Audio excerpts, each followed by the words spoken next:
Hello everyone, আসসালামু আলাইকুম। আমি গত ৪ মাস আগে এই স্কুটিটি কিনি এবং এটি হচ্ছে সালিদা ব্র্যান্ডের। আ মোটামুটি ভালোই আমাকে সার্ভিসিং দিয়েছে গত ৩.৫ মাসে। মাঝখানে এসে হঠাৎ সমস্যা চার্জের। কি প্রবলেম?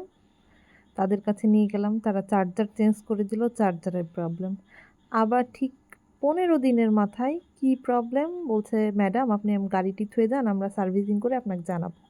হ্যাঁ, আমি ২ দিন পরে গেলাম। ২ দিন পরে যেয়ে তাদেরকে বললাম, "হ্যাঁ, ভাইয়া কি প্রবলেম?" বলে যে, "ম্যাডাম ২ টি ব্যাটারি ড্যামেজ হয়ে গেছে। ২ টা ব্যাটারি আমরা আবার চেঞ্জ করে দিয়েছি।" মনটা খারাপ হয়ে গেল যে, "কিরে! আমি এত কয়দিন হইল কিনলাম? ৪ মাস। হ্যাঁ, কয়দিনই আমার কাছে।" আ যেহেতু এত দাম দিয়ে নিছি একটা জিনিস। তারপরে তারা সার্ভিসিং করে দিল। হ্যাঁ, ঠিক করে দিল। আমি নিয়ে চলে আসি। আবার ২-৩ দিন পর থেকে একই সমস্যা। আমার মতো কে এরকম বিভ্রান্তের ভিতরে আছেন? সবাই কমেন্টে জানান। এই যে আমার শখের সালিদা, আমার শখের স্কুটার। মিস ইউ, আমি খুব মিস করছি।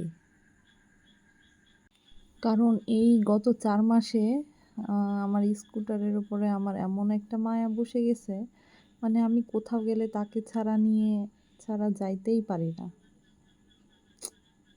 তুমি তাড়াতাড়ি ফিরে আসো আমার কাছে, আমার সালিদা। তুমি আবার সুস্থ হয়ে ফিরে আসো।